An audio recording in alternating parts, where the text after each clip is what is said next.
Jessie. I'm in the band We're from Antarctica. And I'm Paco. I'm another 1/5 of the band We're from Antarctica. We're a group from the Lehigh Valley. We play a lot in Philly. One of our favorite spots to play is we say our favorite spot to play is house shows. Yeah, house shows are a lot of fun. So bars. yeah. So it's been difficult as a band. Right now we can't really, meet up all the time. We can't we tried online band meetings, and that really went terribly for us. Really bad. So writing together is a challenge, and we can't really do that right now. But a lot of good stuff individually has come out of it that we can kind of bring together in the end. And recently we found a new space for us to actually be able to be in a space where we can all sort of share our ideas. So I think for us, quarantine, self-lock, self-isolation has brought a level of, I guess, more responsibility in writing songs or writing ideas or any kind of creative outlet in which that we have to pursue it more, and we don't have our fellow bandmates to really help us. But lately we've been able to find a space where we can safely practice and sort of connect and sort of convene all of these ideas, and we're in the process of writing new material actually. Yeah, so it's still moving, but not the way exactly we would have had this not happened. And just in general, our writing process has always been pretty collaborative. Someone usually brings an idea and says, "Hey, I have this idea for this song that I wanted to go in this direction." And everyone's just sort of okay, they get that idea, and we give them the feedback, and we just sort of go along with what's provided, and we think individually just put in our own mixes and matches or spice. Yeah. I was gonna go for a whole pottery or a whole cooking thing. I think we're just taking at least for me, when I'm writing specifically, with any of my songs, are just basically how I've been feeling about this whole epidemic. I think a lot of people will come out of this as a generation and just as a culture, just realize just sort of how much we sort of take for granted a lot of things, and how much simple things like being able to go to a park with multiple people, going to venues, or even as simple as visiting your elderly relatives as a safe precaution. Some people can't do that, so I think it's an opportunity for us to reflect the importance of connectivity and how just social interaction affects us on sort of any amount of level. I know a lot of people are really struggling, not just financially, but emotionally and mentally, and it's taking a toll. So I think bands will definitely come out of this with that same mindset, I would say.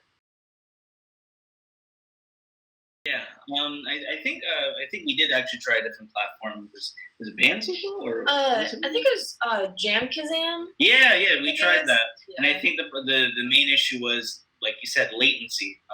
Certain people who just don't have the amount of internet access or even just internet speed, it lends to a problem where we're all playing a song and only 2 or 3 can be heard at the same time, and then someone's louder, and then someone gets cut out, someone gets removed from the call because of too much latency, and it's a big mess. So we kind of took it upon ourselves to say, you know what, if we are not able to convene communally together, is, as we said, just to write songs and then send ideas to the group, tell them, hey, I have something here, this is what I want to do with it, and then just run with it, and everyone in their individual time until said meeting is available, we'll reconvene those matters. So I think hopefully a lot of artists and a lot of musicians find a way to either some will, I think, will try and pretend never even happened in their own music, life is continued. Others will definitely take a harder look on it, and I think some folk might be a bit on the nose about the whole like quarantine, self-isolation, COVID, and discussing about the issues of that. But yeah, hopefully like we won't have like a semblance of like albums or like just an assembly of albums or like songs that are just talking about the same thing. But Yeah, I feel like we already do. I've seen some stuff come out of this Yeah. already, but you know, it's hard not to think about it and write about it, and you know, but we've had to adapt our playing a little bit. Like you're saying, like we can't really put out like I guess like our album right now because we can't even be in the studio. So we've been doing some singles and stuff. So we're kind of reimagining our plans. So yeah, fun fact: we were actually recording new material. We were in the midst of just like finishing them up until lockdown orders started showing up, and we've been kind of on a standstill with like 2 songs in particular, and we've just kind of been like waiting to see if we have to wait until the studios open up, which I think one said that like they're looking to work with us again, and another might be that we might just have to record them ourselves with whatever kind of audio equipment we might have, or you know, any like sort of interface capabilities that we can do. So. We actually haven't talked about this. I don't think we have. I think like as a band, we're taking like an insular move in where we're sort of taking this time that we can't play live to really focus on writing and to really focus on just preparing like so that when everything opens up or like whenever you know the vaccine is initiated or whenever we can even just record. I think we just want to like be able to produce content and say, hey, we have this stuff out that we've been cooking while we were like absent. I think at least personally, like my thoughts on live streaming, seems very intimidating because you're staring into a blank camera. It's basically like there's no filter of like there's no human filter, so you feel like you're putting yourself out globally even more so than like I'd say a venue. Because in venue you can at least see how many people are in there and you can rationalize, oh well, it's this amount of people. But like live stream, it's potentially that's like more than what you like most musicians would see, if not like an infinite amount if it's like put on video.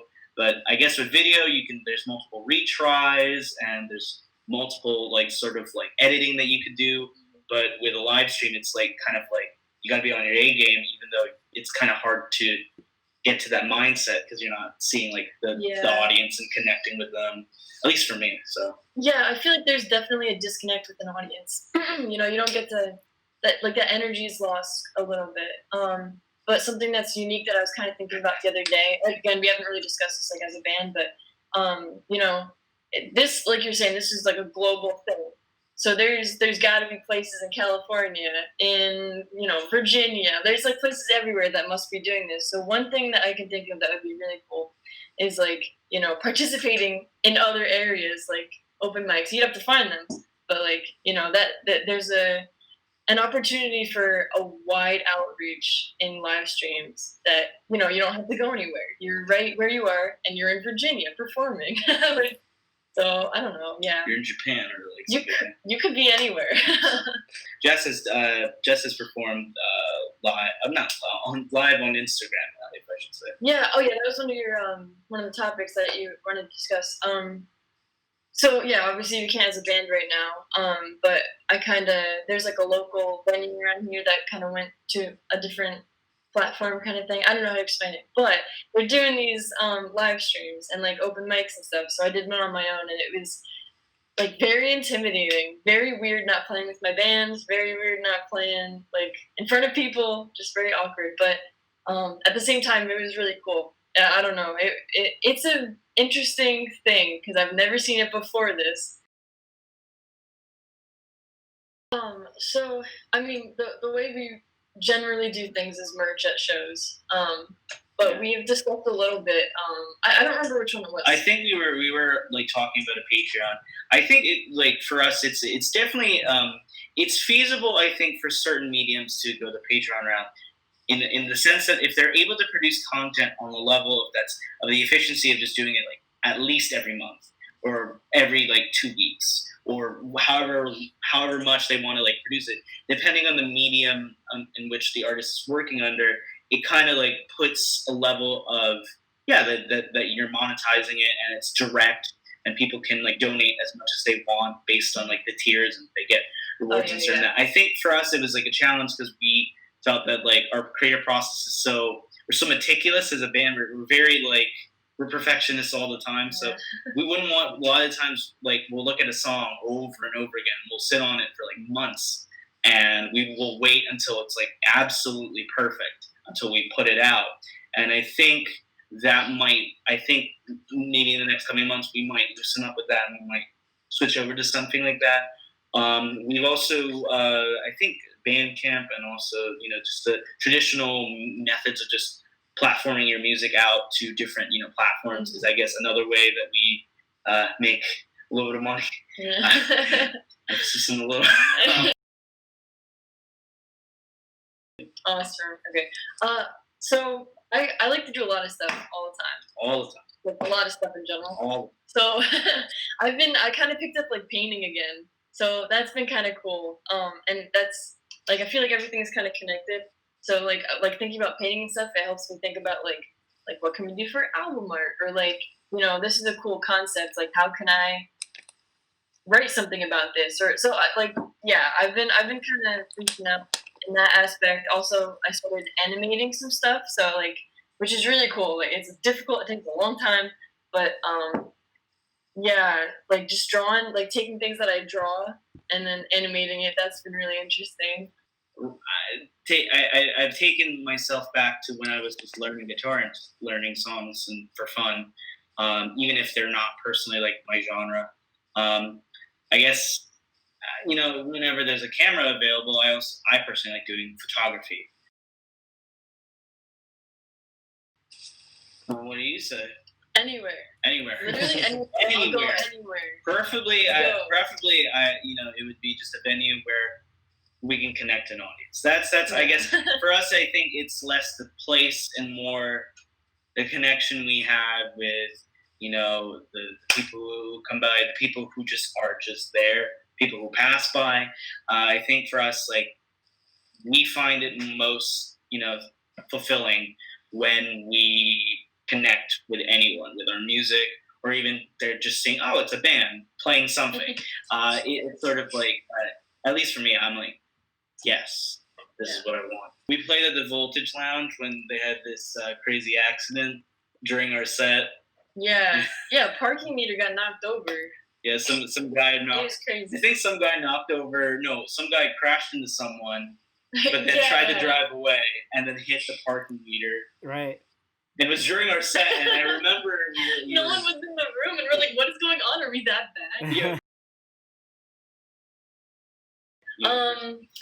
Okay, I recently started. Okay, I just paid for Spotify, so I can listen to anything now, which is amazing. So I've been listening to. I know I should have done it sooner. Big Thief is one band that I've been listening to. Who else? I listened to them before, but the Growlers I started listening to a lot more, which is cool. Yeah, that's like everyone else's big influence, and I don't know enough about them. So and specific song, Mythological Beauty, Big Thief, on repeat. What about you? For me, at least on my end, April was a great month for me because after like technically 7 years, the Strokes finally put out their LP, The New Abnormal, and I've had that as soon as it came out. I was like, this is the greatest thing quarantine has given to me.